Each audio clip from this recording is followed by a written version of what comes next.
You thought that Hero Beyond series was fantastic, and it was. Don't let me tell you otherwise. But this grand finals is also something special. It's the GSL finalist versus, again, the man who does not know how to lose against Protoss in exciting games. It's Byun versus Creator. But before we get into this series, again, a reminder, I upload one video in 4K every other day of the week. So make sure to subscribe to this channel if that is something that you value.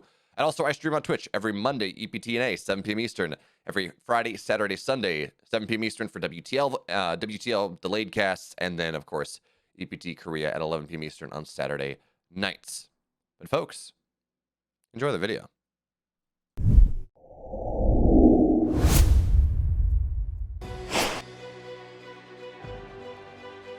In the bottom left, he is the GSL finalist for Team NV, folks. Put your hands together. It's Creator.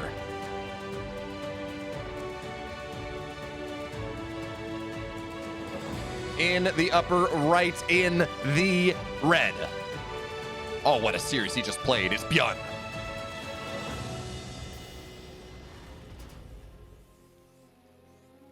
And it's like, well, thank you so much for the follow. What happens in... We just had a 30-minute-ish game one. It was incredible. It was fantastic. Oh, great. I didn't screw myself. I thought I deleted the highlight. And I'm fine. We're good. We just had an incredible game 3 on Glittering Ashes in the semifinals between Byun and Hero. And if you're watching on YouTube, well, it released 2 days ago. If you're not watching on YouTube and you're watching live, well, you just saw it. So good job, you Twitch viewer. As we see Creator, looking for the Macarax, which actually has fallen out of favor in TVP as of late. We're seeing it less. I still see it some, but I feel like at the highest level, the players that were pushing it, like Byuns and Ryungs, I don't see it quite as much. And certainly, it was the build, or the idea, because it was a ton of different builds. But it was the gameplay idea going into Katowice and throughout all of Katowice.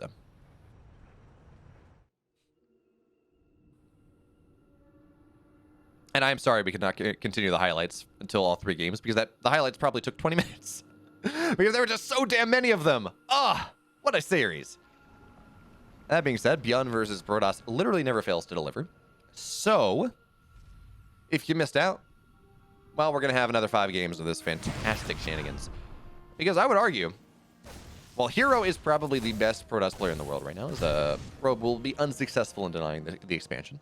That being said, as Adept find their way onto the other side, it is going to be some problems.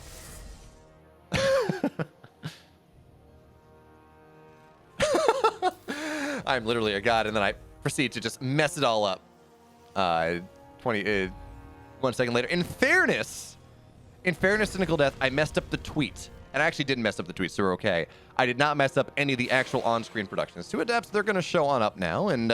with Reapers and Hellions, it's difficult, but it's somewhat doable. We do need to add that second Hellion, though. So we're looking for the lineup shots here. Reapers running on forward. Hellions looking for those shots because, of course, the Adepts, in a void, they do win the fight. It's just all about getting the actual trade. So 1 Adept will fall down. Hellion, ooh, backs on up.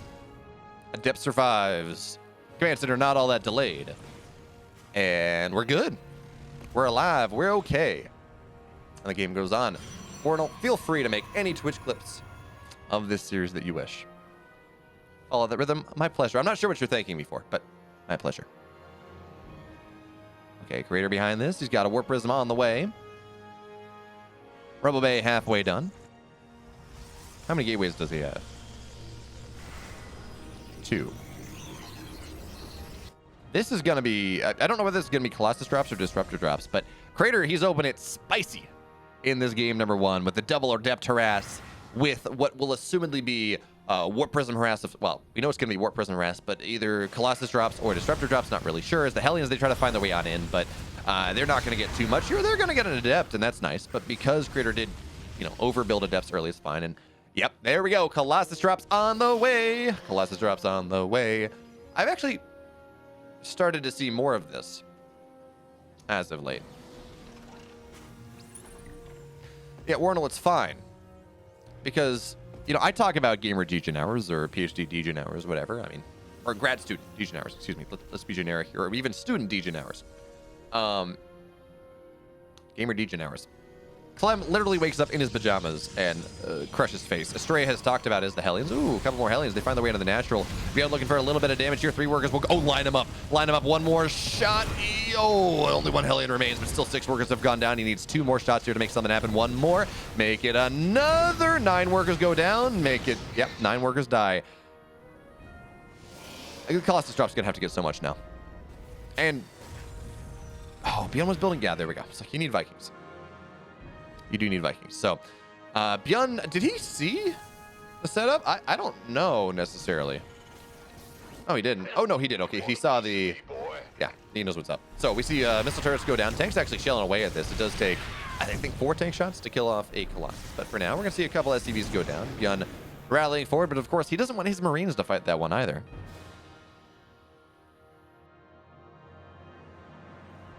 But a Viking is now out here, and yes, Warp Prism speed is a wonderful thing. Notice, of course, Byun, he's not targeting the Colossus because you can actually dodge Viking shots. Instead, he targets the Warp Prism because that does put a timer on things. That does mean eventually Creator will have to go back home. So he says, I'm going to do it anyways. Of course, Liberator on the other side. I don't know how much I got. Wait, what? Are we using the Home Store Cup mod? We are. Okay, cool. Hey, Ashfall, thank you so much for the follow. Behind this, Disruptor or Creator adding in Disruptors. And he gets his Twilight behind that. So actually, Byun, he's going to run across the map here, going to try to punish this. And it's going to be interesting to see now, because of course, Creator with Perfect Micro, he can kill every bit of this army. And the Viking does, of course, have to target the Warp Prism down. But because the Warp Prism is so fast, and just because of this army composition that Byun has, technically, Creator can kill every single thing on the map. But if Creator is less than perfect, Byun will find his way on the other side. He will be able to find value, but like 2 ships in the night, Creator's now stuck in the middle of the map because he's trying to head off reinforcements, and instead Byun is going to siege 3 tanks up at the 3rd base. Stim is done in 10 seconds. Now Creator's going to have to rotate around, but he's going to have to fight into 3 siege tanks, and the Colossus will not be happy about that one. We do not have extended thermal lance. The only upgrade on the Robo Bay, of course, was for the Warp Prism speed. It looks like on the other side, Disruptor drops were good though. And that is going to be something. Tank's actually not sieged up right now, so this is Creator's time to maybe make something happen. Disruptor shot is going to knock down 1 tank. There we go. And Byun probably going to have to back up here now, but he got the 3rd.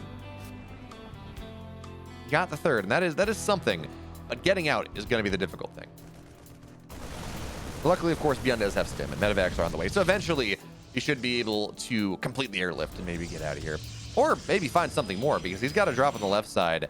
And he may be able to pinch these 2 together. Get Creator distracted, make pressure in the main, and then, well, make something else happen. So there you go. Drop in the main base. He's actually not even 2 full medevacs, but it will force a reaction out of Creator here. Byun now is going to stim forward, but Disruptor shots. Oh, he's not paying attention because he's stimming into the natural, where Creator is also paying attention. So force fields are going to be pretty damn fine. And actually, it's going to be a dead pylon. That is really the only damage that Byun got out of that pressure.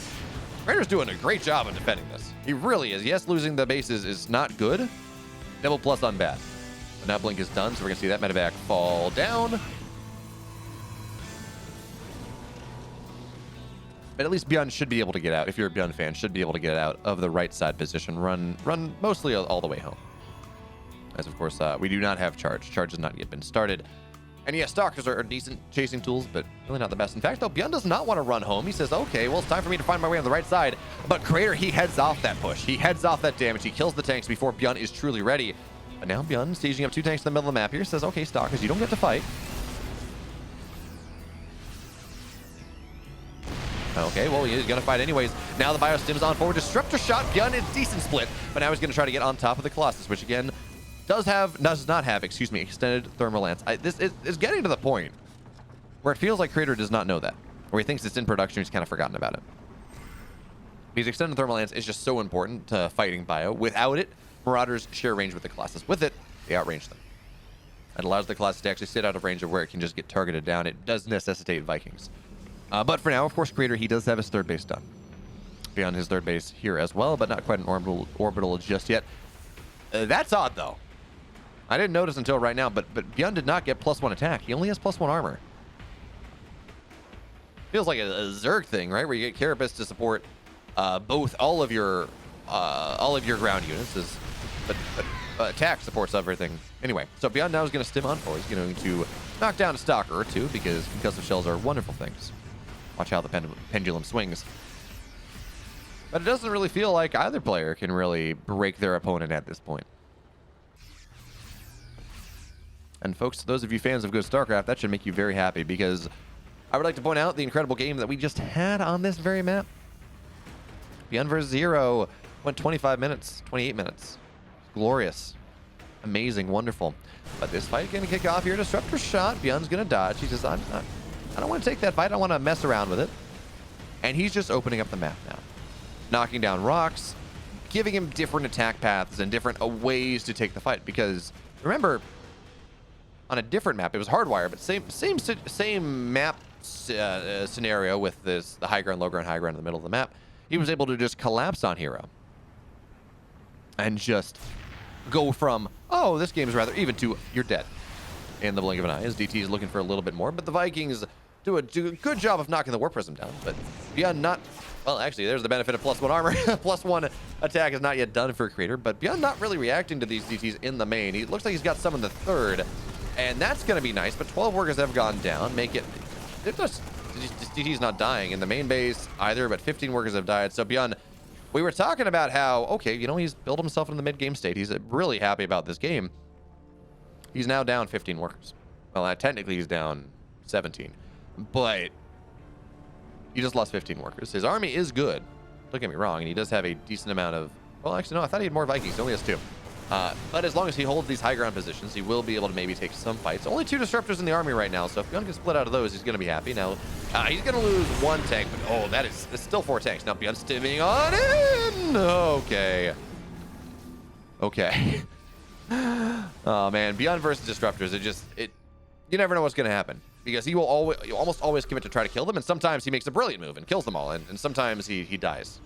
So that was more middle of the ground. He killed it, but he did lose some stuff, and now Tank's sieging up on the front side. The Zealot run by is not really getting much of anything here. Byun, he sieged up the position between the natural and the main and the natural and the third base of Creator, and Byun actually though finds himself supply block due to the run by of the DTs and the charge lots and the stalkers and everything else. So that is a fantastic move from Creator's. Creator now trying to find his way in from every side. Remember though, extended thermal lance is now done. We no longer have Marauders sharing range with Colossus. Now Byun stims in, he gets the robo. Zealot's trying to make something happen here. Creator looking for the big 360 surround. But this position from Byun is terrifying. He's up 20 army supply. He has better upgrades. And, oh, he's going to try to get this disruptor. Oh, hot pickup. There we go. So now he gets it. That's the cheeky macro we're looking for. But now here comes Creator coming from 2 different sides. Byun, oh, from 3 different sides. Excuse me. Byun's going to have to wiggle his way on out of here. He will lose the tanks. Instead, he's going to pick up, but he does not have enough to save everything. Some of the bio goes down. Stalkers blink forward. And Creator, he has his 4th base up. He has his 5th base up. He is in a fantastic spot. So, yes, Rootfly, you telling me that Creator was tired? Sure, maybe, possibly. But he is just heading off enough of Byun's pressure while getting damage done on his own that he has bought himself a wonderful little lead in this game. Resources lost. Now, Creator's trading, of course, a little bit worse as we move into the late game. Zealots are expensive, as are GTs, but look at the income advantage around the same time. Creator is very happy with that one. Is now Byun trying to find his way onto this 5th base, but with the Colossus here and the Disruptor as well, Byun's going to try to put himself into a corner, but even still, it's not going to be all that happy. Disruptor is going to kill a DT. Friendly fire. Not so friendly after all.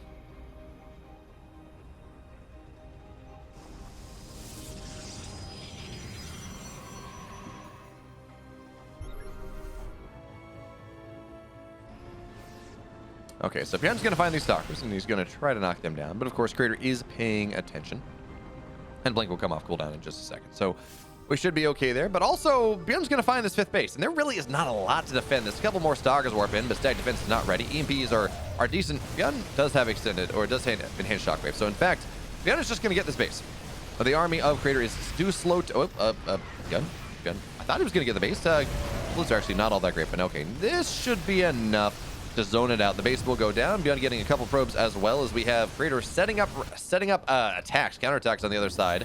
5 DTs are going to try to make something happen here. Ghost, well, Byun seems to be aware of this. DTs blink in, but we actually see the advantage of the balance patch. They can't kill them for just a second, but Byun keeps them alive anyways, as his army Now runs back home. Good scan, but the DTs can't really... actually, there's nothing to slow them down, so the DTs look like they will be able to escape for the most part. And there we go, the secondary blink as well. But on the backside, steady targeting, Ghost dies, or DT dies. 7 SCVs have died beyond maintaining that 20 army supply deficit. Man, this is such a weird game. Like, it's so standard, but it's also not.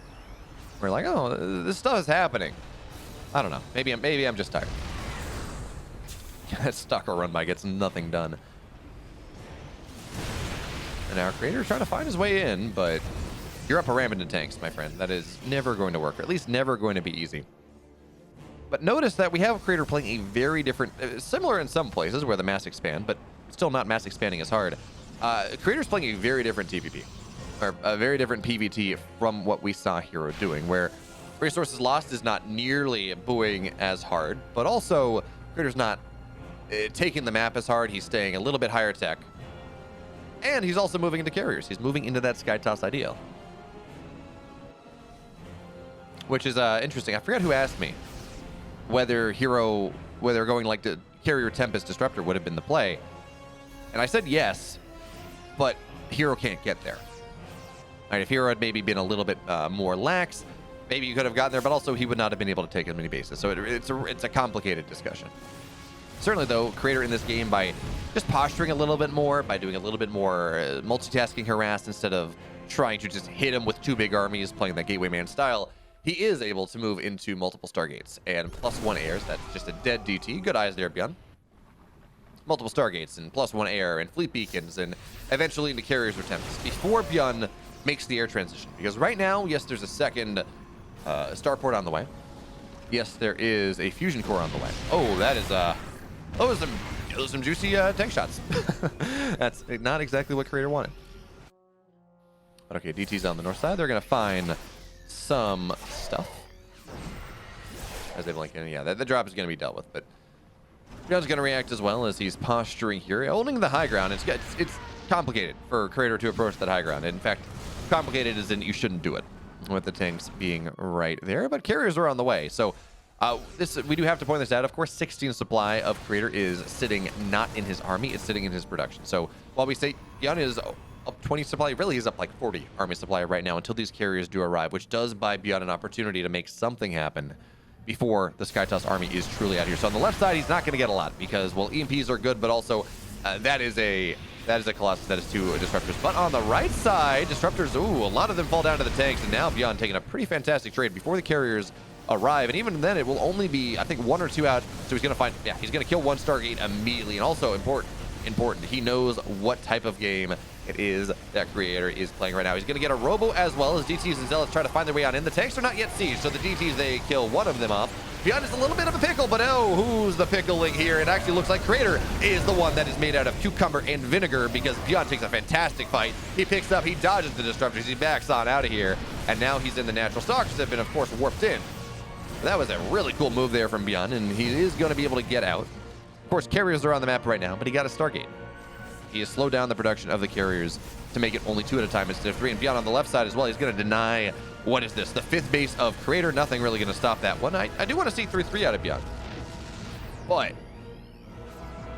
even with 2-2, he's doing a great job here of playing around the map, channeling his inner pult, as it were, as we're going to see another Arca not die. Okay. But eventually, we will need to see Byun get proper anti-air. And it's interesting to see him go for Liberators, because there's an argument, and I've talked to Vindicta about this, I've talked to other Terrans about this, and it seems to be very split. Where Liberators are, of course, fantastic against Protoss ground, but technically, when we ignore upgrades, I'm not quite sure how it works with upgrades, but just pure base damage, 8 Liberators, 1 shot an Interceptor.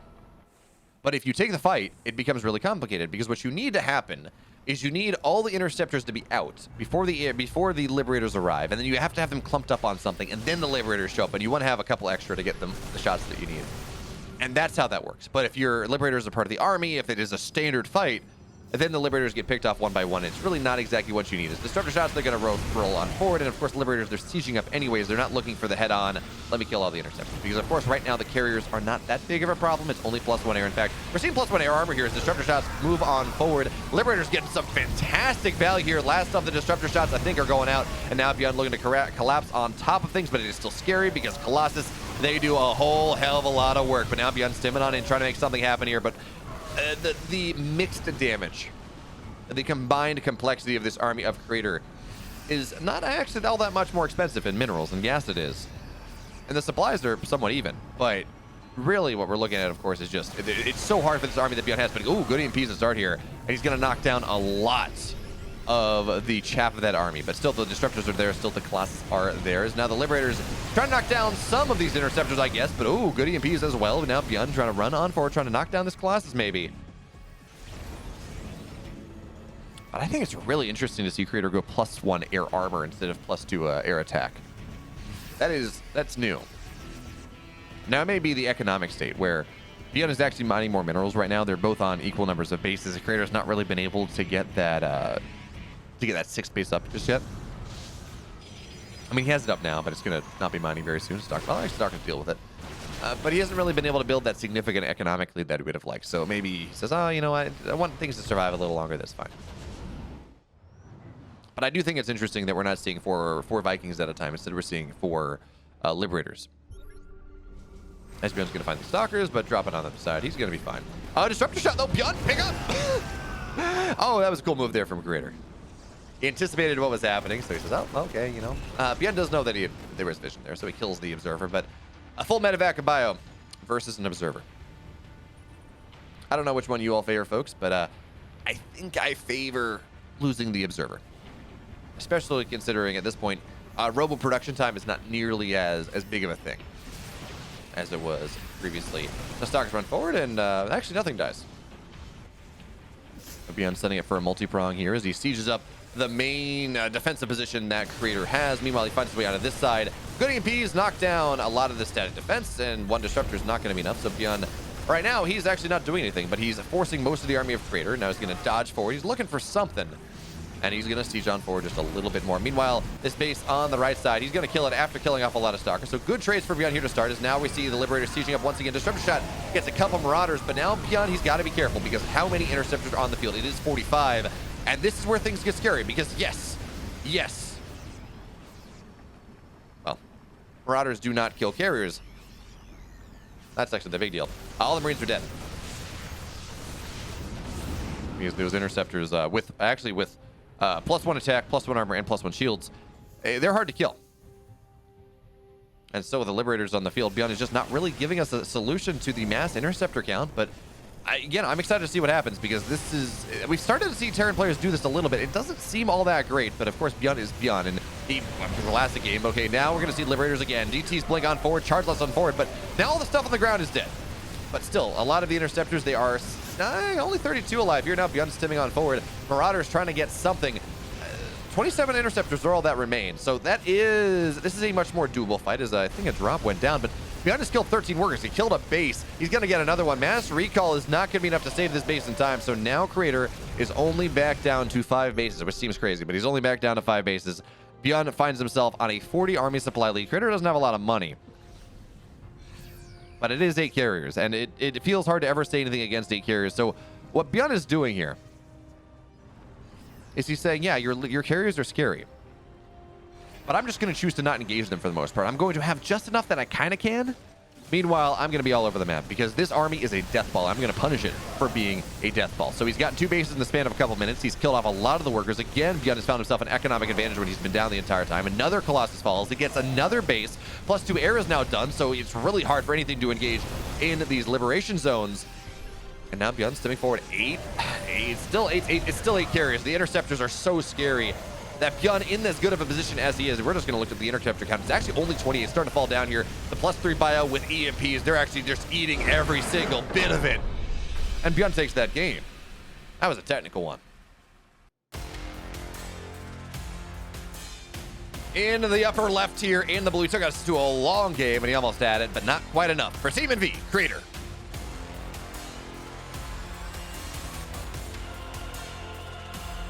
in the bottom right, in the red. He's up 1-0 here in this best of 5 grand finals for the Shopify Rebellion. It's Byun.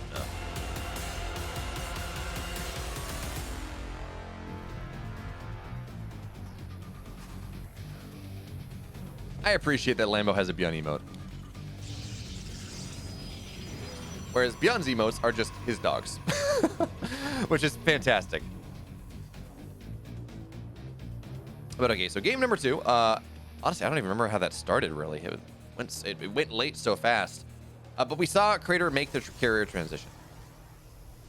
Dan the man, thank you so much for the follow. You subbed to me half an hour ago, and now you followed up with a follow. I do appreciate it regardless. And folks, it's crazy. I know I've talked about this before, but I don't know, I'm so grateful. I was at like 1650 followers literally a week ago. Now we're about to hit 2K. A week ago, I had never had more than about 48 subs. Now we're at like 102 subs, 107 sub points. Right? Like, that doesn't feel like that. You have 8 carriers fully out on interceptors and a Colossus. It doesn't feel like those 3-3 Marines should win the fight. And I never see them win the fight like that. But Byun just does Byun things. EMP is overpowered against Protoss? I mean, maybe. Who knows? I hear rumors that we're eventually going to get a second balance patch. Maybe EMP gets nerfed. Maybe EMP actually gives Protoss energy and shields. That seems like fair.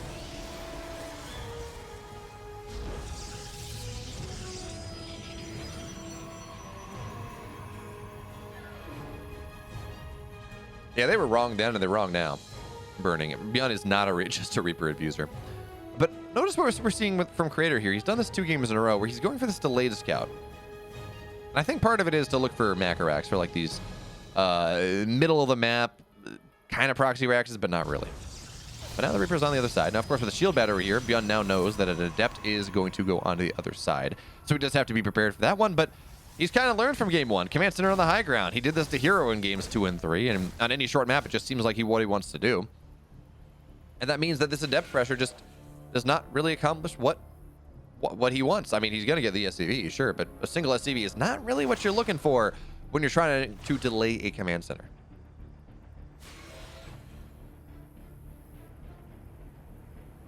Hey, Burning 2, I will tell you that Blinding Cloud is really not OP against Protoss. I think I may have cast a Blinding Cloud against the Protoss, but it was not all that. It was a really weird circumstance. I mean, we had Sasha in here today who was trying to tell us that, well, without Consume, Vipers are a D-tier unit, which I agree with, by the way. But Vipers are not nearly as good as people make them out to be, which is also very, very true. But beyond going for a Widowmine Marine drop, I think, in this game. Well, no, it's just going to be for 2 Widowmines. Okay, so the non-committal Widowmine drop Marines are going to find an Adept, and they say, hey, Adepts, you must be adept at whatever you do. But with a Stalker arriving here as well, this gets and the second Adept, this actually gets a little bit more complicated. This early game harass is something that really is Trap is a fan of, but a Creator appears to have learned from it. But now the Bio onto the low ground with healing as well. It's gonna be 1 dead Adept. Widowmine's running on forward, saying, "Run for me, fear me," and it will force Creator out. But also, it's a good scout. Creator now knows, okay, 2 Widowmines. I saw the medevac. I know this is technically a Widowmine drop. Oh, he's gonna go for it. Does he get it? Ah! So fancy. So fancy. And now what Creator was looking to do is trigger the right one because he hoped that there was a slim window where units could run by and not trigger the Widowmine, but Byun chased that just a little bit too hard. Yeah, I mean, technically, Brendan Reimer, though, they were 1-1-1 carriers. Which still, they're not +2 carriers, they're not +3 carriers, but even still. But okay, now here comes a drop from Byun, getting a Raven as well, moving into a 2-on-1 type of setup. Third barracks on the way eventually, and that just makes sense. Mimic McGimmick. I really appreciate that name. Thank you so much for the follow, my friend.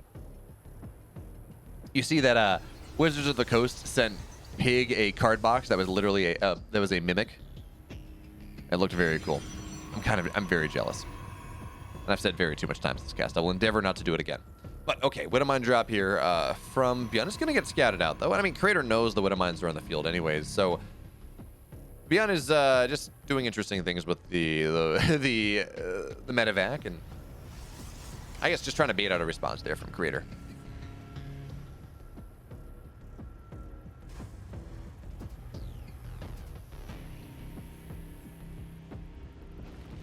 But okay, here comes the drop, and actually the Stalkers are out of position. They thought it was something else, but Crater is paying attention. Window Mines go down in the natural, but okay, in the natural, actually, Raven auto turret harass gets 5. Byun trying to trigger 2 at once, and Window Mine's actually going to get a probe. Yeah, probe. 6 workers go down, medevac falls as well, so, it's something. I mean, you get 6 probes. Byun is now only 2 workers behind his opponent, which really is not the worst thing in the world. I mean, it doesn't, not even really burning 2. Not since it's been nerfed. At the high level, you'll more often than not, if when Zerg players get Vipers, they'll just keep abducting. They'll just keep yoinking and yoinking and yoinking and yoinking, and you really will not see that all that much against. You really won't see Blinding Claws nearly as often since it got nerfed.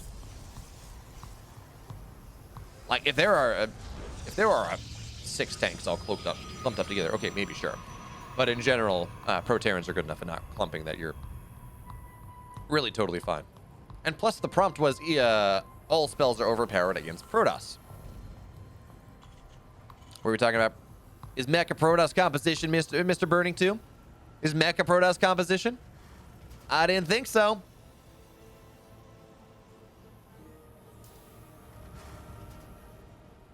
Okay, now Stalkers, though, finding their way onto the other side of the map, and with Blank, these are scary boys. But Byun has a bunker. Byun has 2 tanks. Yeah. That's exactly that. You lose all the shields, you run away.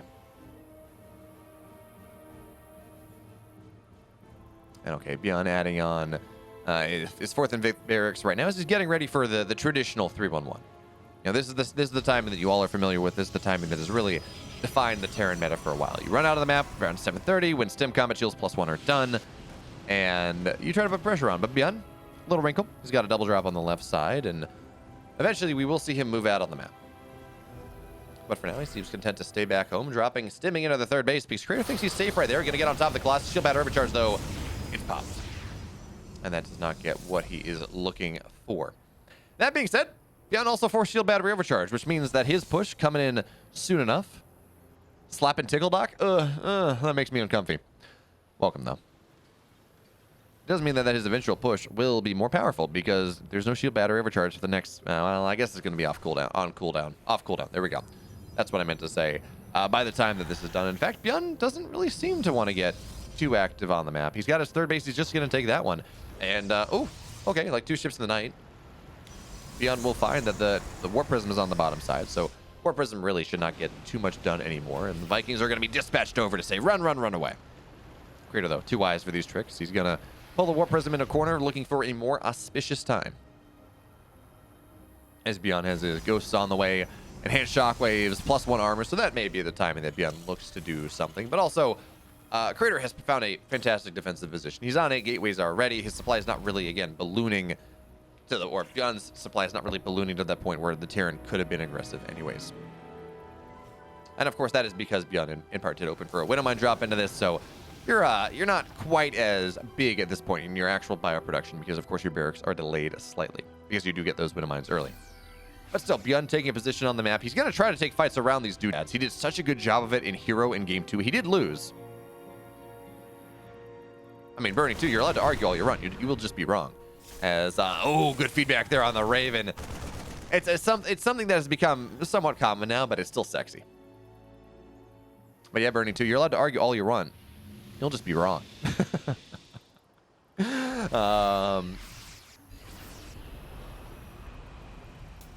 Or I'll do the streamer thing and like totally twist your words around until I find an argument that I like that I can win. Even if it's not what you're saying, but I'm the one with the audience here. I'm the one with the voice. I'm the one people are listening to or something. Some suitably arrogant comment. Window Mine shot, though, is going to take a little bit of damage on the Archons. It's Crater now running on forward with 3 Colossus. It's not the scariest thing, but was that just... Okay, that was a Observer, not a Warp Prism. But okay, so Byun's really turtled up here. It's going to be damn hard for Crater to make something happen. Now Zealous, though, they're running on, and Vikings on the high ground, but it's only 2 of them. And while hard it is, it looks like Crater is doing a damn fine job of breaking on through, but now the chaff is gone. The SCV is going to get pulled here. 1 Colossus is not even going to go down, but actually, no, yeah. No, Byun is kind of taking this fight. Oh, this is such a tricky fight. And for 13 SCVs go down, but Byun's now going to be able to chase down the Colossus on the backside. I think with his last set of Vikings, he will. So the tech now of Crater has been reset. Byun lost 13 SCVs, but he's still at 60. He's doubling the supply of his opponent at this point, and the game goes on. I'm looking at this. I'm like, seems like Creator's crunching through. Seems like Byun's taking the fight. I think he's taking the fight. I don't know. Could have probably cast that better, but I need to learn to, when I truly don't know what's happening, I need to learn to just lean into, I don't know what's happening here. They're fighting. I don't know who wins. This is just too close to call. I need to do that. He's trying to call a fight that I truly don't know what's happening. Or I truly don't know who's winning, because that was rather technical. It just doesn't sound all that well. Sound all that good. But Byun, he has his 2-2 on the way now. Creator does have his 4th base, but so too does Byun. So we can position Byun in a fantastic position in this game. He's lost about 3,000 resources less. He has mined just about the same. So it's not one of those games where Creator has been mining more. He was on 3 bases when this push happened. And now Byun, he's looking for more agency on the map, more things to do, because he knows he just reset the tech. There are no Colossus, there are no Disruptors on the field right now. As Byun stims down the ramp, he gets a EMP, but Shield Battery is going to do a good job of healing that one up right now. And Byun, he's going to struggle to push into this 4th base location. He can maybe make something happen in the natural or the 3rd, but actually rather nice vision, I think, for Creator. Yeah, decent vision there for Creator. So he's going to see where Byun, if Byun decided to rotate a little bit closer to his core base, and then, well, he would have rotated on over as well. And we also got to remember, of course, the recall is a thing. So even if the first time that Creator gets out of position, Byun, he can, or by Byun, he can react.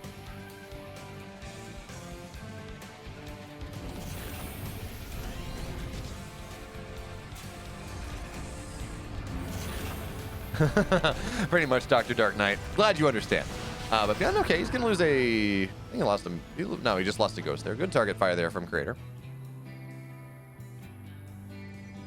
And Byun is looking for aggressive opportunities, and he's not really finding it just yet, but he is maxing out now. His 2-2 is done in 10 seconds. He has a plentiful amount of ghosts. He's at 5. This is not TVZ late game where you want to go up to 20. Base snipes are not quite as powerful, but Byun's going to stim in. Oh, EMP is going to get the 1. No, he doesn't get the Disruptor, but he's going to rotate over to the right side. Now Stalker's looking for what they can. And the Disruptor shot, the single one on the map, well, I guess there's a second, but the single one in this side of the map, it will go down. But Byun's still not all that successful in finding what he wants. So Stalker run forward. They're trying to get a medevac, and they don't. Stalker dies. Byun trying to chase them down. EMPs as well, so he can really start to shred things. But this concave that Creator has built for himself makes it really hard. Makes it pretty damn hard for Byun to really take a fight. So in fact, he kills a couple of his own Marauders to buy supply for Liberators to come out. I mean, fair, Liberators are really good. So.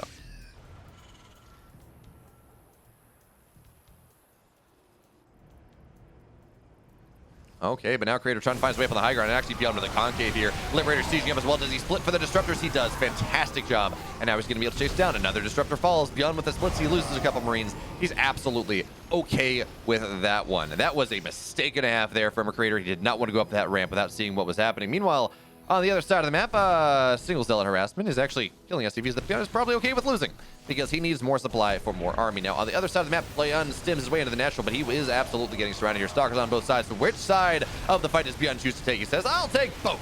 I'll kill some stuff on the left. I'll find these Stalkers on the right side. And the flank seemed good from Creator, but unfortunately, the bio is better. Stalkers are really not good against bio. So it was a good idea from Creator, but instead, Creator loses some Liberators, or loses some Disruptors, and he loses some Stalkers. And that Zealot really didn't get all that much. Byun back on 80 workers anyways. Liberators sieging up here. Advanced Ballistics done in 10 seconds. So, of course, Liberator range as well. Makes it even harder for this army that Creator has to fight. And there we go. Now, Creator trying to find his way in. Disruptor shot. Byun, he's not paying attention or something. And he's going to lose just about everything. This is starting to become a little bit more viable for Creator now. Now, the Liberators, of course, they're not dealt with. Not just yet. And Byun with his reinforcements are finding their way on in as more Disruptors do fall. Byun hot pickup now dropping on top. Trying to get that last Disruptor. He will get it. Stopping blink forward, but into Liberation zones. And despite how bad that was terrible for Byun. He just lost so much to the Disruptor. He's still able to rally forward. He's still able to kill more and more and more of these Disruptors. Still able to take some level of a cost-efficient trade. But my boy, Byun. That wasn't even Byun doing the thing where he says, I can stim forward. I can kill this Disruptor, and he loses it. This was just, he was doing something else somewhere else. So he was kind of fighting, and I guess he popped stim, and he didn't know Disruptors were there. So he says, you know, it's fine. I don't need a micro for a second. I can go take a base or do something else, and that was not the case. That was a false lie. But now Byun onto this 4th base now. Liberators, they're just going to siege up everything. And Disruptors, they cannot get in range. That is why Liberators are the preferred tool against this. Disruptors cannot get in range. You're never going to have shots that are hitting the bio as long as the bio is under the Aegis. As the Disruptor goes down, they're going to trade their lives, and really not the worst thing there as Byun finds himself a 30 army supply lead. The counterattack of Crater, of course, this is a short map. He can make something happen. Byun does not really get the base, but he does get a lot of mining out of it. Good splits here as Liberators, they looking to siege up just about everything, and they're killing a lot of Stalkers. So now Byun stems forward, knocks down 1 Liberator. The rally of Byun as a flank, and yes, Byun is losing 19 SCVs. We cannot forget this, but Crater is losing a lot more. His army is it's just evaporating in this game. As now the Zealots, they're running on forward, but EMPs are just knocking them all down. Now Byun, 1 Disruptor, 2 Disruptor goes down the flank from the right side or from the left, but that bio is actually really damn low, so Crater blinks on top of it. Probably the best fight he could have taken. Even still, though, in the choke here, that's not what you're looking for. And Byun, that was awkward as hell. Who was flanking whom, I don't know. But Byun is mining more, even down 16 workers because he does have mules. He got the base. It is now Crater on 4 bases, playing a Mr. Gateway Man style, where he is trading much worse now.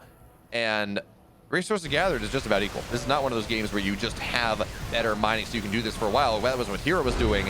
And Byun, he just punches through. Crater can't handle it anymore. Game 2 goes the way of the Shopify Terran. In the bottom left now, in the blue, he's down 2, looking for a comeback, looking to take us to game number 5. He is for Team NV. Crater.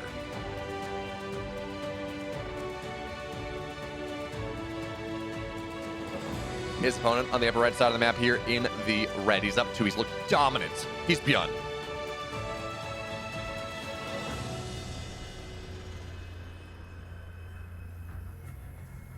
Okay, so we've seen 1 game of Colossus drops. Those were interesting. He didn't really get all that much done. We've seen late games of really, because I think that's what we got to talk about. As really it has been the late games that have been, or the mid to late games that have been defining this. In game 1 and game 2, Crater was in a decent spot in the early to mid game, and just things started to snowball out of control. Byun is a bear you don't want to poke, indeed. So what does Crater do? I would not be surprised to see some sort of all-in. Hey, Wakanda Proto, it's been a while. How's it going, man? Hope you're doing well. By the way, folks, because I love this, Nina pointed out to me last night that my GG emote with the robot holding it up kind of looks like the cleaning bot if you take the right angle. So that gives me no end of joy as the probe gets recalled out because Byun is, of course, walled in. But Crater actually gets a good scout here. He realizes that a barracks and a factory have been made before the command center. So this will be aggression coming out of Byun in this game. Most likely cloaked window mines, but we're going to have to see what exactly he has in store for us. And actually, is that a Reaper? That STV. That was Reaper. Okay. I was going to say, if that's an SCV running across, that's going to be Hellion drops, but just for now, it's going to be a Reaper. And what's this probe doing? Is this going to be Proxy Stargate?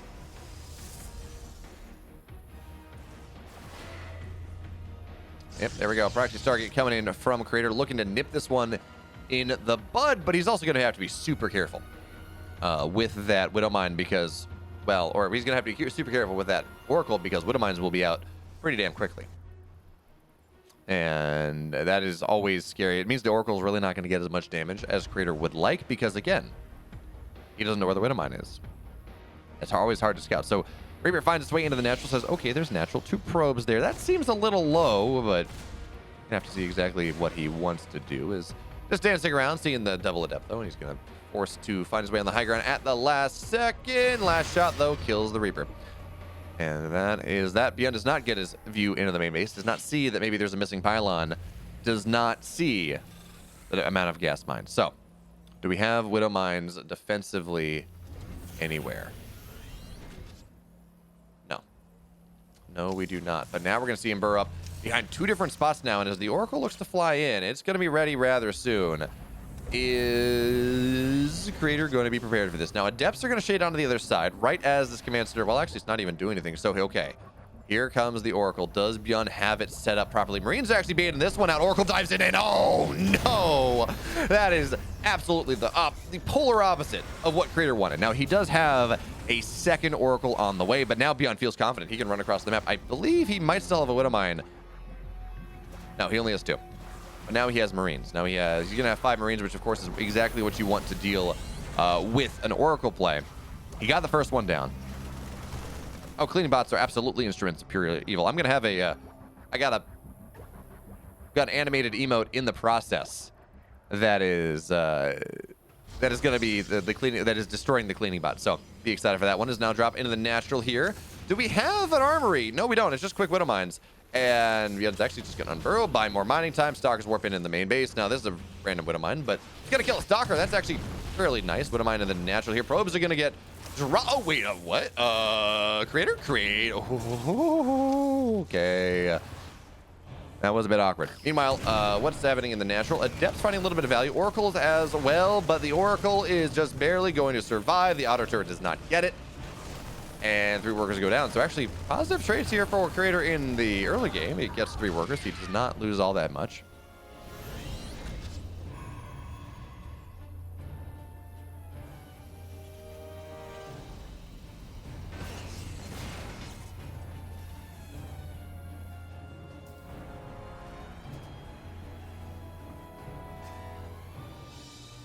All right, but oh, gun dropped on the other side. Oh, wait, was that the Widow Mine from the... Okay, no, this was a Widow Mine drop. So 7 workers go down, and now we're talking about how good of a spot Creator's in. He gets that positive trade. You know, he gets at least something, not maybe in a great spot, but he at least he gets something for that second Oracle. And now losing 7 probes like that is just, it's a problem. He's now only within 3 workers. He lost that first Oracle. Byun has been able to macro up behind this. Now the Raven is not as useful as you might otherwise want it to be, but you're still kind of okay with it. As Creator has bought a 3rd Oracle into this game. Phoenix running forward, looking for the lift that he's looking for. And Creator just wants to end the game. Or at least do game-ending damage, I guess. Because he's got a lot of stuff on the other side. Adept's now going to shade in. He's going to force the wall. Yeah, okay, that's what he's doing. He's going to force the wall to go up, which will allow him to jump on top of things. Now here come the Oracles. Lift on the siege tank as well. So if there's a time for Creator, it's going to be right here, right now. Auto turrets, they get dropped, though. And this is actually a lot of DPS. 1 Oracle falls. Second one is getting shot down here, but okay, Raven does fall now. Viking not really taking the shot that it wants. More Stalkers rallying across. Widow Mines, they look to burrow, and they do get the burrow off. And now there we go. So we do now see the Oracle go down. Creator does not break Byun there. And that was kind of the point you're looking for. Now, of course, Creator does have his 3rd base, and he does have +1, and he does have Blink, but he committed a lot to make that happen. And it really was not worthwhile. 3 Oracles have died. The Phoenix stayed alive, but 1 Phoenix is the... 1 is truly the loneliest number when we talk about Phoenix play. And yes, he did get the Raven, but the Raven got value. The Raven effectively killed 1 Oracle. It killed another. It held the defense. And now Byun can get active on the map. He has Stim done. Combat Shield's finishing up. +1 just about done here. There are medevacs on the field, although only 1, not 2 just yet. Because Byun, of course, did have to build that Viking with that first reactor play. But this army that Byun has, as everything finishes up here, Stalkers especially, these Stalkers do not have Blink. Not just yet. So Byun's going to be able to kill actually none of them. And he targets down a medevac. I believe a medevac? Yeah, he got the medevac as well. So actually... No, sorry, that was a Viking. Not the worst trade there for a Creator. Maybe he'll be able to hang on. But Byun, he's got a drop on the left side. Now, Phoenix is patrolling. But we're going to see Byun. He's going to try to activate his main push while that drop goes in. And he says, regardless of what happens, whether I take positive trades in the middle of the map, like right here, whether it makes something happen, he's going to dive on top of the Sentry is dropping Guardian Shields, and they're actually not taking a lot of damage. But even still, now the Stalkers blink forward. 1 medevac does fall. Guardian Shield is now out of energy. Byun, he's dropping in the main base here. Widow Mines only get 2 workers. Creator actually doing a fantastic job being on top of that, but 3rd shot, it's going to get 2 more. Okay, now Byun on the other side. How is this fight going? He's going to chase down a lot of these Stalkers. Creator actually handled that very well. Creator handled that tremendously well.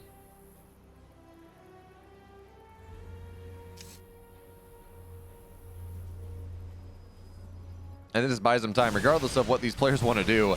Both of them seem to be trying to end the game early. Neither player really seems to be able to do enough to actually end the game, or even do game-ending damage. So the games continue to go late. Was that a gateway on the map? Yeah, it is. So Creator now, he's actually getting himself ready for a big gateway attack here. Gateway already on the map for reinforcements. Byun rotating onto the right side. He's going to kill a Stalker, but Stalkers, they blink into the natural right now, and Byun does not really have a lot right here. It's only 8 Marauders, 5 Marines. Ghosts are already out, though, so that does complicate things, but Stalkers blink on top of it. The Ghost will go down. Medevac goes down here as well. Creator, in his best showing thus far in this series, actually looking damn good, making Byun play ring around the rosy. SCVs get pulled to try to kill as many as he can, but only 2 Stalkers fall. The first Ghost is dead in this game. And now Creator, he is the one building an army supply lead. Do we have any Widow Mines on the field? We only have 2. A couple Medevacs have died as well. This timing from Creator will be terrifying for Byun. He's going to add some Archons and just so many Zealots. And Byun does not have the setup that he needs to really defend this. We don't have supply depots and bunkers and all of these things that you want just to mess up the AI of the charge lot. So they're going to make full force contact into this army, into the armies of Byun. Widowmine's going to burrow, though, and Stalkers don't have blink. No, they do. Okay. That's going to be nice, but oh, this is just a bit of a bait because all the charge lots on the left side. That being said, though, Byun's going to get a lot of these Stalkers before he trades his life away. EMPs on the other side. Byun just going to have to come to terms with the fact that this army is dead. He's going to try to take the best possible fight behind the mineral line. And Zealots are... This is buying time. This is buying time. He's going to target the pylon down. He's not going to get it. But now Byun, he knows what's up. He is now building the Sim City, building the command center that is probably doomed to get canceled anyways. But it is all meant to eat up the AI of the Zealots. Now here comes the army. Byun actually choosing to take a fight on the left side, where the army of Creator is not really just yet good EMPs. Now SCV is going to get pulled, just looking to buffer. Widowmine shots as well are pretty damn fantastic, but it's the Archon. That's kind of the scary thing right now, and it's just dead. So SCVs die. 14 SCVs do fall, but here comes the bio of Byun. Barracks get canceled. Now the second level of Creator's army tries to find its way in, but we're starting to see supply differentials here in the extreme. Byun up 20 army supply. He's taken this fight. Yes, he loses SCVs, but he still has trip. Oh, wait, that's a dead base. That does change things a little bit. 450 minerals down the drain. But Byun, he's still safe. He's still able to build SCVs. He's still able to drop triple mules. And that fight, not the most cost effective for Creator. Those barracks from Byun were not really ever meant to be produced out of. Well, I guess he could go up to 8 racks, but he won the 4th before then. They were not really ever made to produce out of. They were there to eat the AI, and that they did. So, Creator again looks like he's positioning for another fight, warping in more High Templar to get those Archons. But the longer this goes, Byun has 2-2 on the way. Creator only has a +1 armor, and that is similar timing. The value of Byun's bio army, the value of Byun's basic army is just going to far outstrip what Creator has. So Creator adding in a Robo now, finally for the first time this game, getting Storm. Well, that does make things scary for Byun, of course, but he does have enhanced shockwaves and his ghost control. Well, I'd like to point out that Byun, his nickname for the longest time, before he went by Byun, when he was on Prime and he was a teammate of Maru, and when everyone was wondering where he was, because he disappeared for a couple years from competitive play, his name was Ghost King. And there's a reason for that. His ghost control has always been fantastic. His micro in general has always been fantastic, to be totally fair. But now Byun, he has stabilized here on his 3 bases. We're going to see a 4th command center go up as Widowmine drops going to be dispatched. Byun has found value from 1, but not from really all that many others.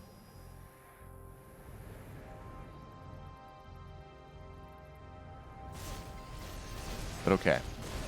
Byun's going to find the gateway. He's going to find the pylon, depowering that warp in position. Creator looks like he's maybe posturing for this fight. He's going to run forward. He's going to get a ghost. That's always rather useful. And of course, we have High Templars in the Medevacs looking for the Storm. Actually, first one does not really get all that much. Byun migrating backwards. Good EMPs. But he's got to be very careful here as he steps backwards around the corner. Another Storm lands. Byun's supply starting to drop just a little bit. 3rd Storm is going to be the good one. And now Byun, he is in so much trouble here. The 4th Storm is the one that ends it. And now Creator, a 30 supply lead. Yeah, he's lost 13 workers on the other side, but it is a 30 army supply lead. Byun does not really have a lot to defend this right now because he took the fight on his side of the map. Good Widowmine shots. Certainly, they're doing something. But these Archons here, that is not going to be enough. Creator taking his first map in this series. Well done there. We're going to move into game 4.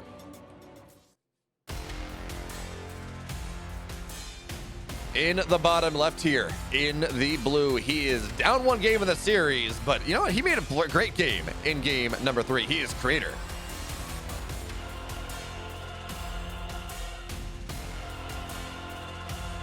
His opponent in the upper right. He's been playing TVP all day. He's looking damn good at it. He is Byun.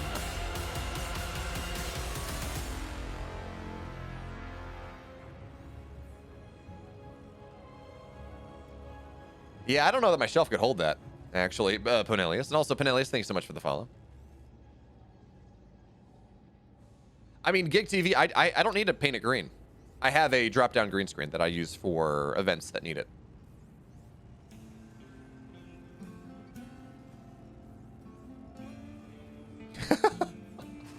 Scarlet, you could sleep before WTL and have an advantage over Creator. I mean, I'm just saying, you know? Just because I'm living gamer DJ hours doesn't mean you have to. I assumed you'd gone to bed. It's almost 3 in the morning. Although I guess you're you're Central or West Coast, right? So I guess not quite as bad for you. But if WTL is still in 5.5 hours, it is bad regardless. Yeah, I should just get a giant picture of my face on the wall. That is top tier place. I mean, I've already messed around with my green screen for like DreamHack events. You know, we had the big Gabe meme, but I think next time I just need to make my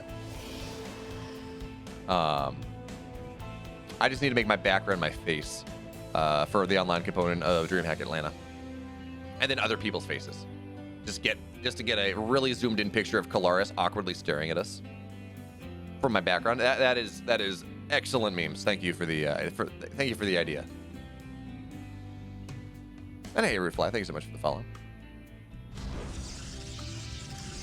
Creator, he says, yes. Proxies worked last game. Let's do it again. And hello, no time for play.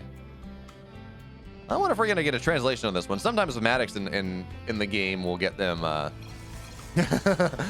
Okay. Byun, you want to die?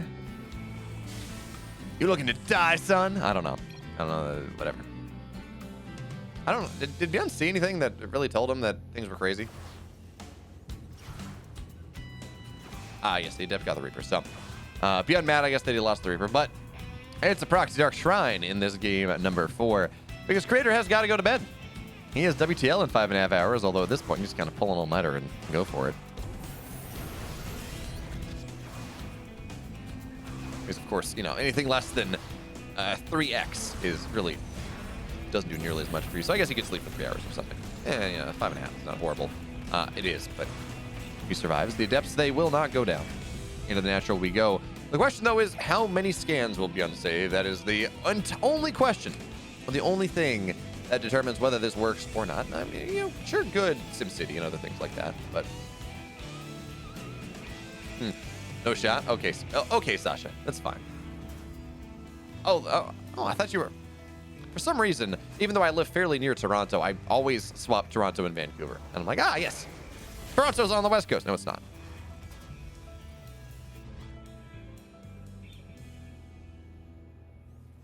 Burning, I do have one StarCraft plushie. I do have the Zergling one.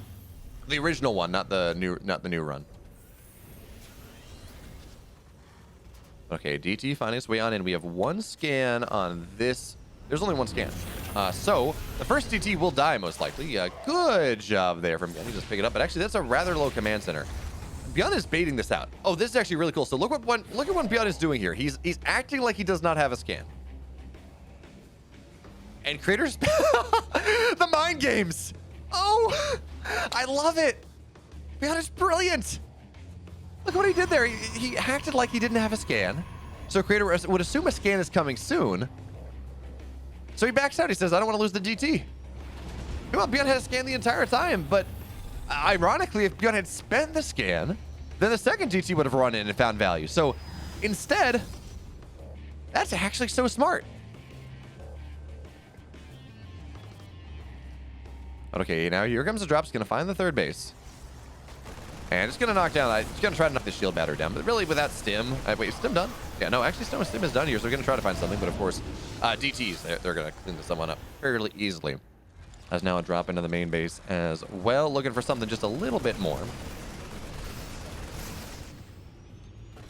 And Byun's going to try to knock down, well, a whole hell of a lot. But now the DTs They're finding their defensive value. Byun's going to have to pick up. That medevac is going down. Oh, that's true, Scarlet. I don't know why I was thinking. Time zones, how do they work? I'm thinking because I'm tired. I'm thinking Creator's tired too. No one ever accused me of being smart. It's fine. It's fine. I'm living my best life. I'm getting roasted by a pro StarCraft player in my Twitch chat at almost 3 in the morning because I have forgotten how time works. This is me living my best life. But okay, the drops from Byun looking for a little bit more. Now, of course, defensive DTs mean that this doesn't get a lot done in the natural, but Byun is going to try to stim into the third base, I guess. Colossus are on the way, of course, but we already have one, so this really shouldn't get much done either.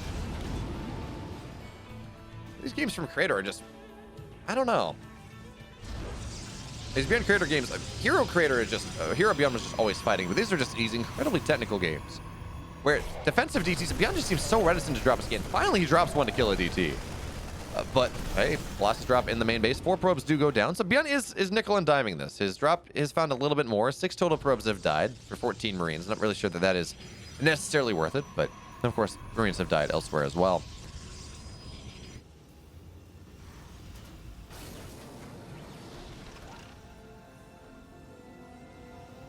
Oh, y'all are seeing the 400 IQ play there from Byun. That was so smart.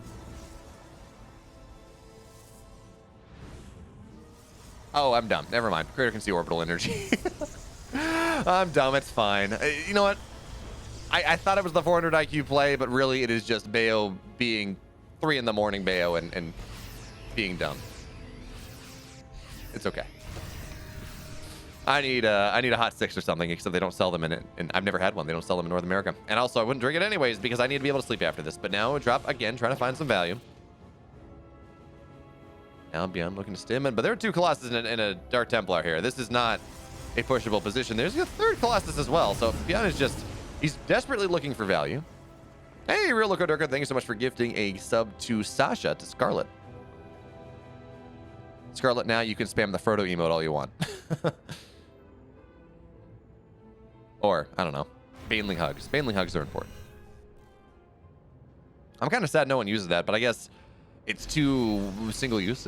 We will see. We've talked about cleaning bots stopping orbitals from landing. How about DTs? DTs are going to lock. Oh, it's got to be able to run. Oh, last second it dies. Okay. So Command Center now will drop Byun. I mean, his economy's in a decent spot. He's got 5 barracks. His enhanced shockwaves are on the way. His push is going to get started soon enough. But it seems like whatever happens in this game, or in this series, we cannot escape the mid to late game. Both players, every game in this series for the most part. I mean, I guess Creator did kind of kill Byun fairly quickly in the last one. Not even. These players, they hit each other with these punches, but like a trained something master. Onelius, Bailey's do not need to get nerfed anymore. Maybe a +2, maybe +2 and +3 attack against probes. I think that I can get behind that, but everything else, Bailings have been nerfed enough. They're not nearly as good as they used to be. Okay, here comes the pressure coming in from Creator. Byun, actually, these tanks are not yet sieged, but the Zealots, they don't want to take this engagement just yet. Creator waffling. Now he's going to try to find his way in. These 4 Colossus are just shredding Byun here, but now the rest of the army is going to go down first. Colossus falls. There's no tech in this army anymore, but the Bio's got to run forward, and running around that wall like that, it is scary indeed. But a last Dogger dies. Byun is very happy with that trade.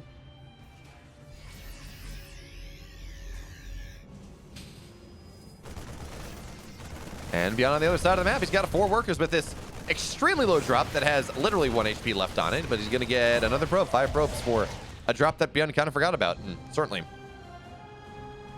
Creator thought he had killed already. But now Byun, he's actually doing the thing where he builds the Vikings.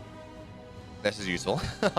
It seems like Byun has been avoiding, and this is actually just the way Byun plays for the most part. He kind of avoids Vikings. He says, I'm going to win with ghosts and bio and tanks and whatever else I want.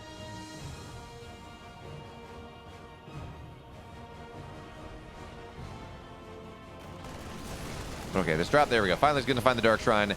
We'll find the pylons. So no more Warpins from that position, no more Dark Shrine, no more DTs, which is actually kind of annoying because in late game, you do eventually kind of want a Dark Shrine. Creator hasn't been playing like that necessarily, and the Blink DT nerf seems to have shifted that away a little bit. Now, Sasha will say that it didn't do anything at all, but I do feel like I see less Blink DT play in the late game versus versus Terran. Hey, Ponelius, congratulations on your new job. Enjoy your last night of freedom.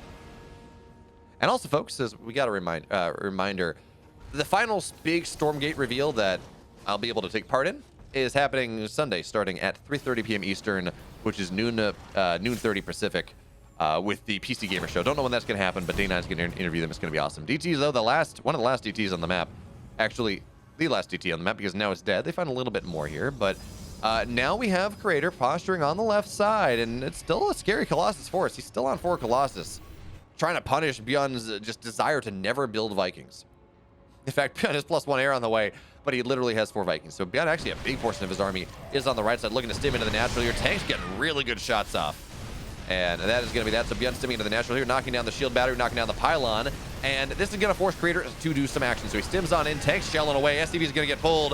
Byun trying to keep his life alive, trying to make sure he can take this game. In fact, take the entire series. The Zealots, though, they are getting shredded. That being said, the SCVs all go down, 27 of them. Byun's army on this side of the map is going down, and now we're in what is, I think we can safely say, a true base trade. How many Colossus remain on the field? It is 3. The natural command center, the natural nexus, of Crater has died. Byun will be able to lift off, but now Crater into the natural. Into the natural is where he will go. He's trying to try to camp the production of our Terran player, which is exactly what he's doing. Byun's not going to be able to build that much more. And Crater with that 30 army supply lead, SCV is going to get pulled away to try to maybe do something else another day. This is not going to be one of those games where you pick off a little bit here and there and eventually you beat the army. No, Byun, he has to win by elimination, and that just feels really spooky because that's a probe on the north side, so he's not going to be able to get on top of where the last building of Crater is all that easily. Because, again, this army that Crater has is really not something that Byun can fight all that well. Byun floating his way into a corner. Byun has knocked down most of the bases. Crater is still mining a little bit, though. 300 minerals, a little bit of gas. And a +1 vehicle weapons did get denied there. Okay. So now Byun is going to stim into the natural. He's going to find most of the remaining probes, but there are a couple there are a couple across the map, which is really the scary thing. So Byun, he's got to find some way with this. This army is so damn red. And there's going to be a recall. Byun is actually, there's nothing Byun can do anymore. The Stalkers, the Colossus, they're going to shred everything. Byun's army supply is falling apart. And Byun, he gets out with nothing. 1 Marauder. Crater says, I'm assuming Crater's saying leave the game.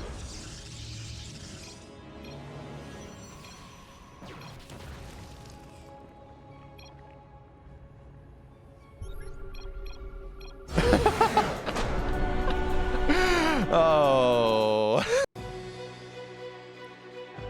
In the upper left now, in the blue, tied up in this series 2-2. He's won the last of them. He is Crater.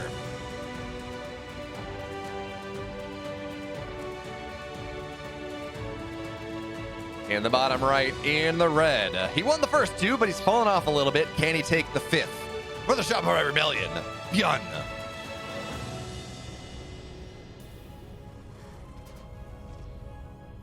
All right, so what is going to happen in this game? Well, Double Gas says Byun is tired of these shenanigans, and he's going to do something aggressive in this game. I do appreciate, though. Byun is like, yeah, you can't build a Stargate. Not at all. Absolutely not.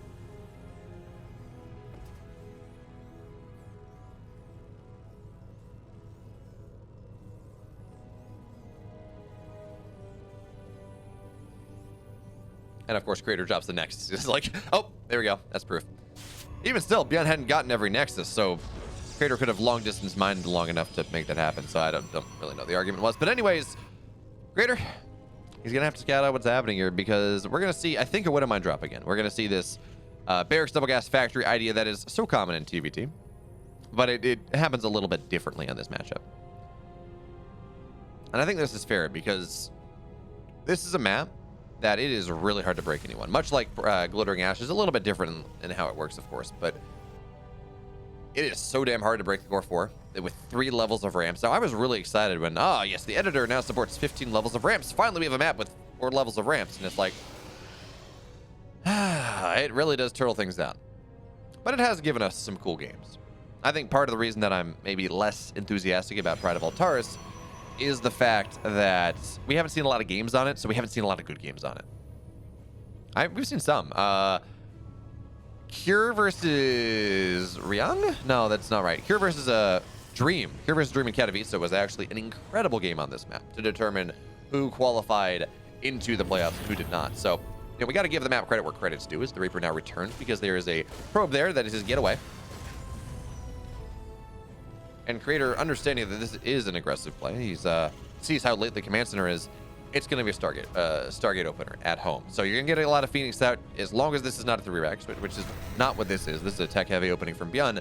He just kind of left whatever Byun has, and you're very happy about it. So we're going to have to see if Byun can get any damage despite that, as Reaper's looking to find their way into the main base. But Depths are well positioned, so we're going to see one Reaper go down pretty much immediately. Oh, he targets the wrong one. Both Reapers get out. There we go.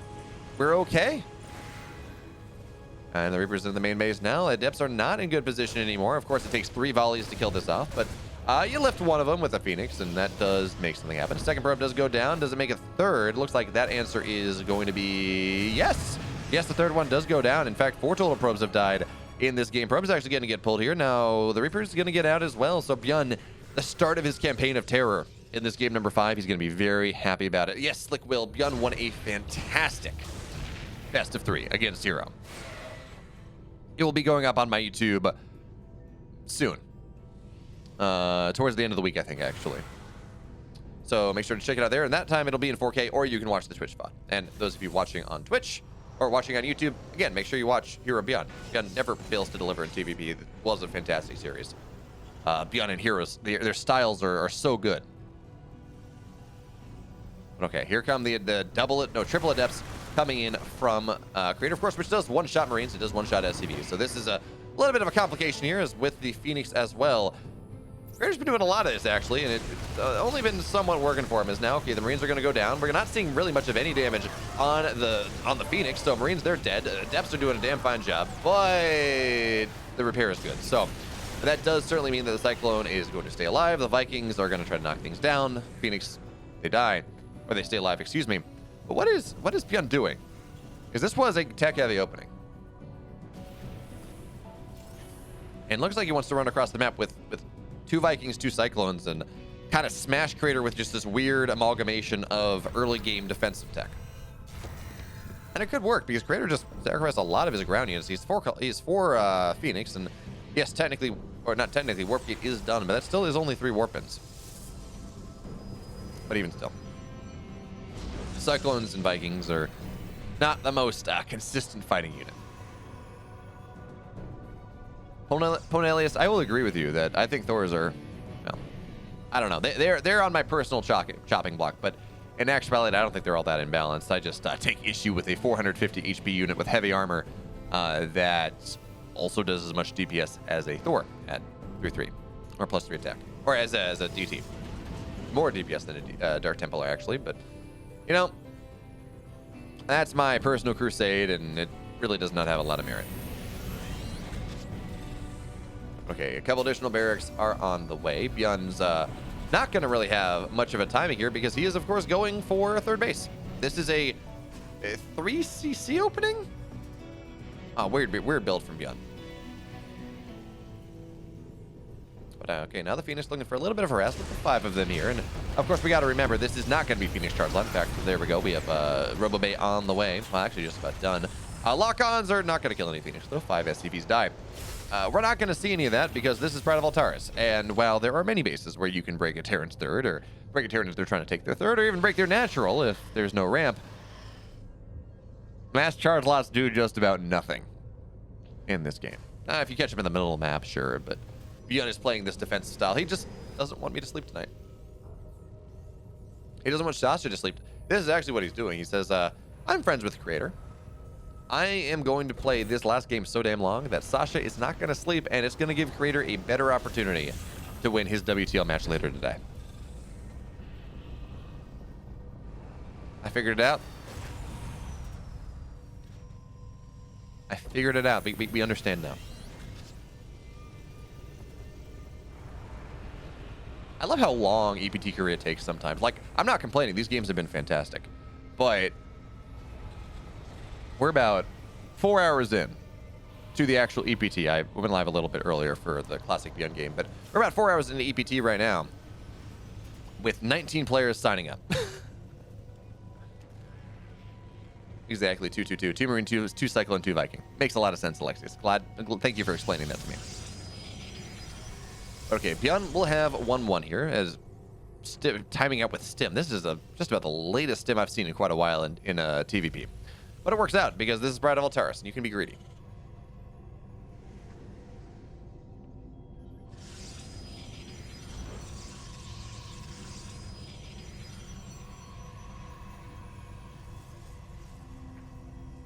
So the question really is who blinks first in this game? Because, again, with Pride of Altaris, it's so hard to push into the third base.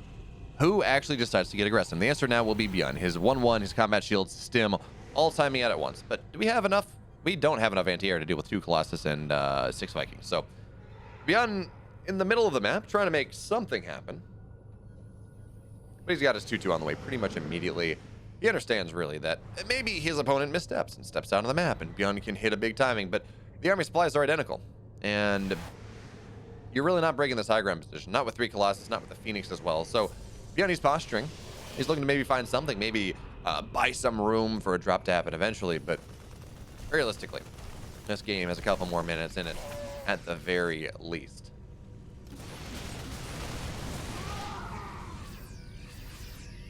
Although Crater, though, he's getting some Templar, building some Archons. Oh, no. Okay, no, he's going to get Storm. Interesting decision to get that second layer of Splash. Of course, if you're playing a PvT, you do want to have at least 2 layers of Splash. Sometimes we see 3, but that is complicated to control. And it almost seems like diminishing returns. Like, why would you get High Templar and Disruptors when you can just have Disruptors? Or just more Disruptors. And same vice versa, although, of course, Ghosts are already out in the field. Enhanced Shockwave's not on the way just yet. Byun's a little slow on that upgrade. But when Storm is being researched after High Templar or Ghosts are already out on the map, it does feel a little bit awkward, but Crater did a great job. He did a fantastic job with the Storms in that last game to chase, or no, in the Hardwire game to chase Byun down.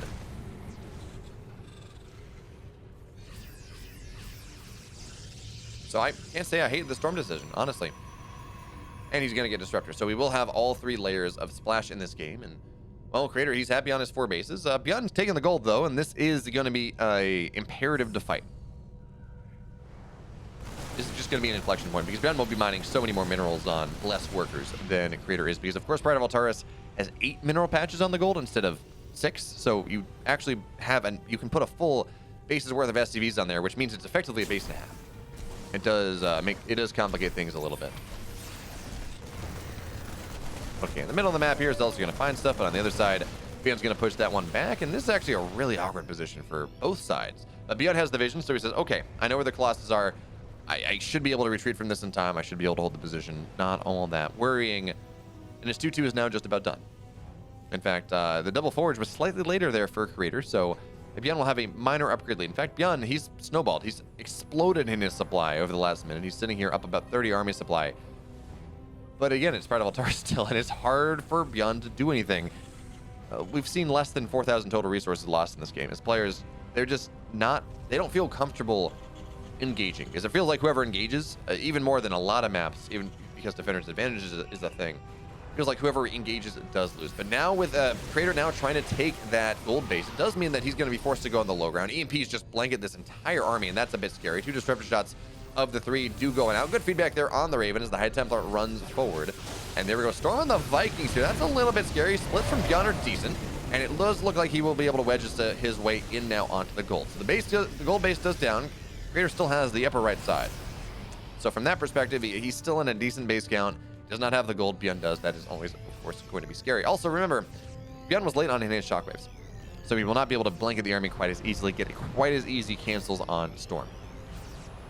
Of course, Byun knows Storm is here as well, and there we go. So good EMPs on top of some of these. Yeah, there we go. Some of these High Templar. Army goes on forward. Looks like Disruptor gets a good shot. Now Byun stimming backwards, actually, because the Disruptors are doing a good job zoning, and, well, that's going to be that. But Byun, he airlifts part of his, actually, his Vikings. He's just trying to hunt down some Colossus. Only one remains. Don't know where it is, but now Byun's stimming up as well. He's going to eat a big Storm, a second one as well. This is a bit awkward here for Byun, but at the end of the day, it seems like it's going pretty damn well for him. The one Colossus that remains is going to try to make something happen. High Templars coming in as well, looking for those Storm flanks as we have snipes going down to the High Templars on the right side. But there we go. That's the big Storm, but Byun stims on top and gets the Colossus on down. And he knocks down all the tech of this. He gets that last Disruptor as well. There we go, before picking up, going home. Byun. Okay, he's just going to sacrifice the ghost. So this seems like it was a fantastic trade there for Byun at the end of things. Weird kind of fight, sending the Vikings in specifically to hunt down the Colossus, which worked out for him very well. But the Storms did a great job, so Byun couldn't end the game with that. But he still is up 20 supply. He's mining off the gold, so he's just mining more. And now here comes a bunch of Stalkers, which, I mean, into Liberators, sure, you're going to siege up, fine, but not well enough. And certainly Liberator range is not here just yet. But the bio underneath does mean the Stalkers cannot take that fight. So it's kind of a interesting fight. In fact, that's what resources lost. We do see the Air Crater, he kind of spiked up for a moment, and now he kind of settled back down to 2,500 in Byun's favor. So not the end of the world, but certainly a nice fight. Good job resetting the upgrades a little bit.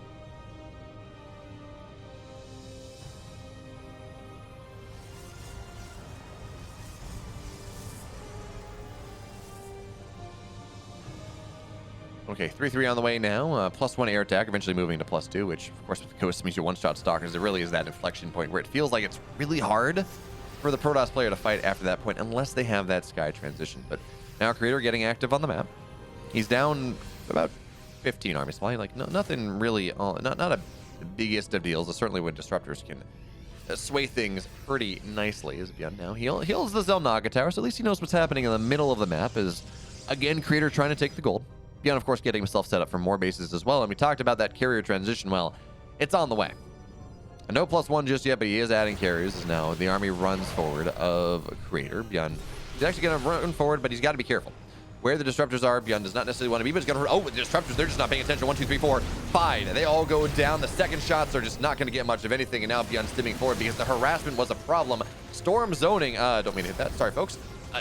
The Storm is zoning, but it's not really getting all that much, and I don't think there's much more Storms in this army. We're going to have to see the carriers get revealed, and the question is whether they will be enough, because now Byun moving on, and it's just a bunch of gateway units, not really all that impressive, but still this army of Byun is pretty damn overstimmed. So the Disruptors are doing a great job. The Liberators are zoning off a lot of this, but I don't think Byun's going to be able to cut through all the Interceptors just yet. In fact, he's going to have to run on home, and it looks scary.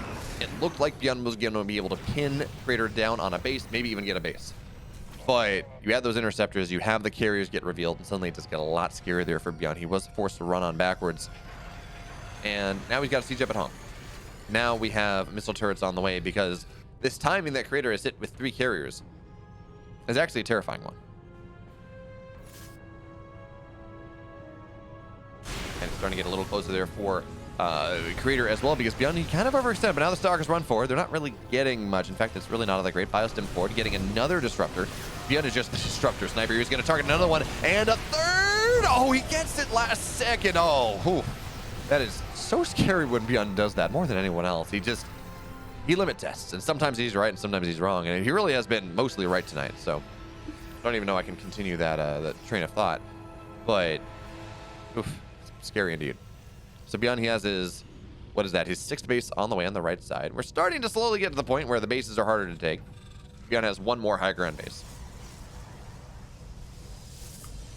I'm surprised we don't have bonuses to air attack for Creator in this game. No +1, no +2, because plus to be carriers are almost the timing you're looking for, and we're not there yet.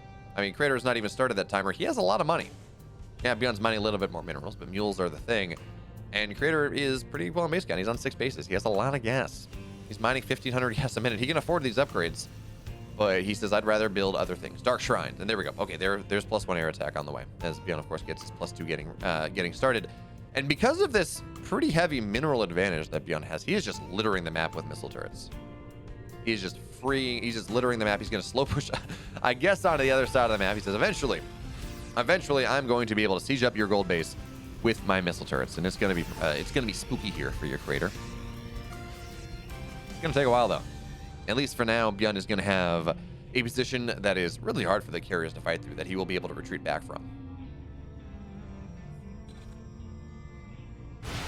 Okay, so now Byun, there we go. The next line of missile turrets.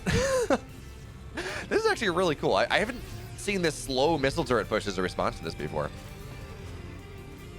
Yeah, Scarlet, time to camp. Oh, good EMPs there, so no Storms as the bio runs forward. That's just gonna be some Deadeye Templar. That's expensive in the gas count.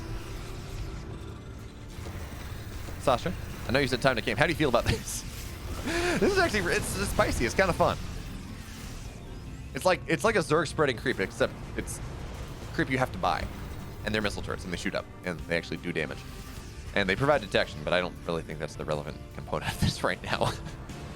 You can't get you cannot get an observer close. So one missile turret will go down, but there are plenty more where that came from as Biostims forward. Good storm, but still the disruptors, they do fall. Vikings are actually just dying. But we got to remember, this is not a position that there is any. Okay, I'm not sure what that barracks is for. This is not a position that really that Creator can take a fight into whatsoever. So now Byun running forward, blanketing this entire army with EMPs, and they are disgusting. And he baits out a couple of interceptors. He kills them off. And now Creator trying to circumnavigate, but the missile turrets are everywhere. You cannot escape them. You cannot find a position. Well, actually, no, Creator has, because there's not a lot of stack defense outside of this base. In fact, I think Byun is just going to lose this planetary. Steel plating, sure, is fantastic, and building armor, but that is just going to go down. We're going to see Byun, though, trying to knock down the gold base, but DTs defensively are doing a damn fine job here, but before the scan does knock them down. Carriers defensively also a wonderful thing is Byun. He rotates over. Byun did lose the planetary, but he's still mining okay. It's not incredible. He's starting to mine out in some of those core bases, but he can take a base on the bottom side and be really happy with it. His Stalkers run forward, getting another. I think they got a ghost there. But now here come the Liberators once again. We do have Liberator range, by the way, so that makes it a little bit harder for the ground toss to fight. But this style that Byun is playing, and I think he's started to realize that he needs to play a more anti-carrier style. He can't do the thing that he did on Glittering because there's just so much money on this map. Gold base means that you cannot just knock down all the interceptors over and over again. They almost are free.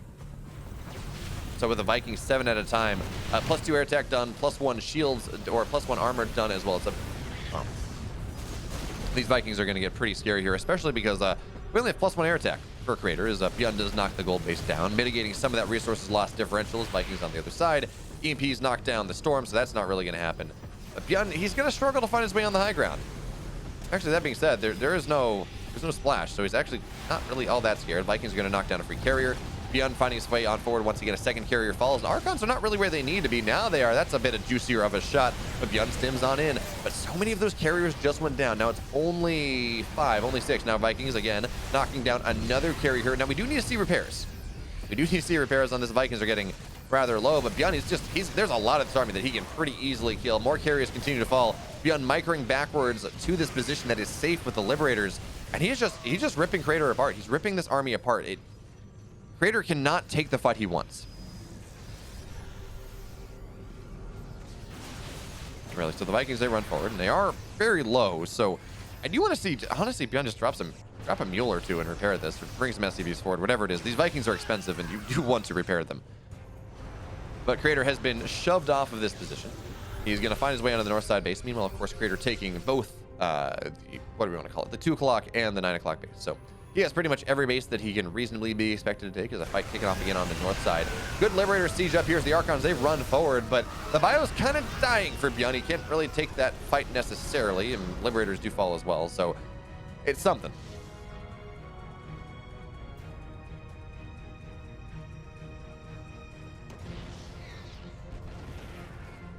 This game's not going to end for another 20 more minutes. I'm going to go to bed at 4 a.m. and the birds are going to chirp and I'm going to be sad. Now the Stalkers found a little bit more position. Zealots actually into this third base that really only matters for map control and mules, and really not all that much else. Not really all that much. In fact, Byun is walling off his own mining with the starport. That's kind of how little he cares about that one. But what this means, the Zealots forcing Byun's army back a little bit, is suddenly that, well, a lot of these missile turrets can start to go down. We're going to start to see resource lost. Well, actually, it's going to start to drop down a little bit more, which is always going to be fun.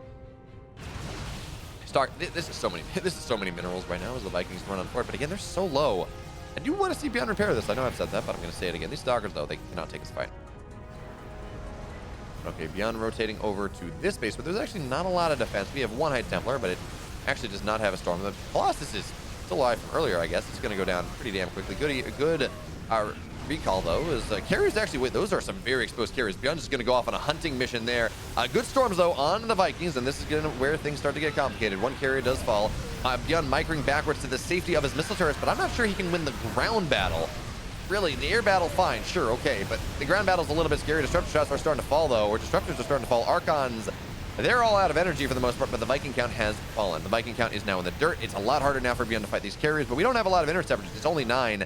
If Byun had enough bio, he could stim right through this, but he doesn't. Not yet. Not enough healing on this, so now Byun is going to run on forward once again, and we have 5 interceptors out on the map at a time. Byun, his bank, though, has been spent, and not so is not true for Creator. Now the Stalker playing forward, trying to get something. They don't really get much of anything here. But it's funny. Byun is mining so many more minerals. Creator mining so many more gas. So much more gas. As, that's going to be a free Liberator, I guess. Yeah, sure. Yeah, harass the carrier. That's fine.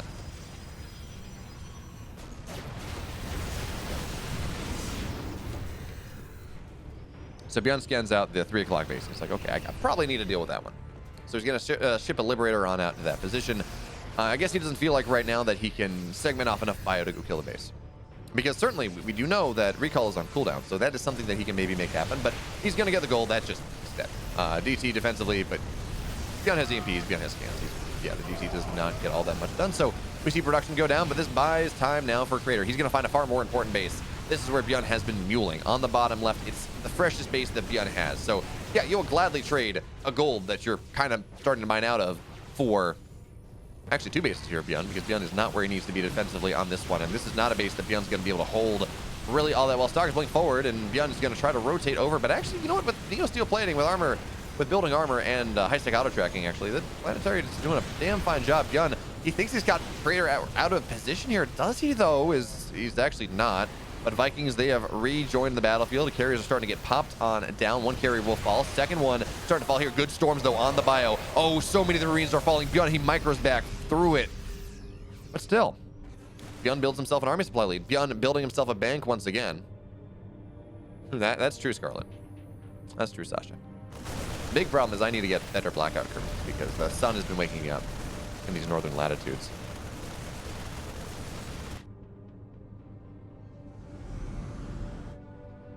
Okay, so Byun will get this base on the right side. He's denied all mining from it. 37 workers have gone down. Byun lost 1 base. He did not lose the second, but his SCV count is okay. 60 workers is pretty fine at this point. The question, though, we always ask ourselves is this game state where the economy's starting to get a little weird, can you beat the army? That's really the important question. EPs are going to blanket everything as now the Stalkers run forward. Creator, he's trying to make something happen here. Disruptor shots are not going to be incredible. Byun with a damn fine splits, and because of all the missile turrets, it actually is really hard for Creator to take this fight. So now he's going to try to chase things down with the Vikings in the sky. Good storms. Actually, no, it's not. It absolutely misses. Nice try there from Creator. Is he going to get all the missile turrets down? Or the disruptors? Byun is. Now the carriers are starting to fall. We're only on 6 interceptors here. Byun thinks he's punched on through. He thinks he's finally done it in 26 minutes here. The army, the complexity of Creator is all gone. Nothing really to defend the carriers anymore. And finally, man, what a marathon of a series. Byun, he takes it. 3-2.